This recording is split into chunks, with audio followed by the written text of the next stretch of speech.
ಕಾರ್ಕಳದ Nitte justice KS Hegde institute of management ವತಿಯಿಂದ ಪ್ರತಿಷ್ಠಿತ doctor ಎನ್.ಕೆ. ತಿಂಗಲಾಯ ಸ್ಮಾರಕ ಉಪನ್ಯಾಸ ಕಾರ್ಯಕ್ರಮವನ್ನು ಜೆಕೆಎಸ್ಎಚ್ಐಎಂ ಸಭಾಂಗಣದಲ್ಲಿ ಆಯೋಜಿಸಿತು.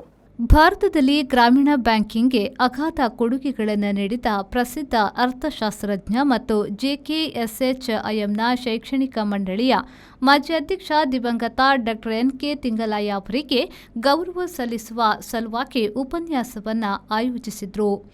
ಕಾರ್ಯಕ್ರಮದಲ್ಲಿ ನಿಶಾಂತ್ ಫ್ರಾನ್ಸಿಸ್ ಅವರು ಮುಖ್ಯ ಅತಿಥಿಯಾಗಿ ಭಾಗವಹಿಸಿದ್ರು.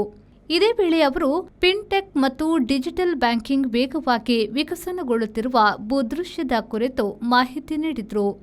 ನಿಟ್ಟೆ ವಿಶ್ವವಿದ್ಯಾನಿಲಯದ ಉಪಕುಲಪತಿ ಪ್ರೊಫೆಸರ್ ಎಂಎಸ್ ಮುಡಿತಾಯ ಅವರು ಸಮಾರಂಭದ ಅಧ್ಯಕ್ಷತೆ ವಹಿಸಿ ಮಾತನಾಡಿ, ಸುಸ್ಥಿರ ಭವಿಷ್ಯವನ್ನು ನಿರ್ಮಿಸುವಾಗ ಸಾಂಸ್ಥಿಕ ಪರಂಪರೆಯನ್ನು ಗೌರವಿಸುವ ಮಹತ್ವವನ್ನು ಒತ್ತಿ ಹೇಳಿದರು.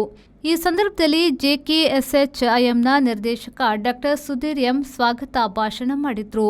Professor doctor RK. ಶರ್ಮಾ ವಂದಿಸಿದರು. ಬ್ಯೂರೋ ರಿಪೋರ್ಟ್ ವಿ4 ನ್ಯೂಸ್, ಕಾರ್ಕಳ.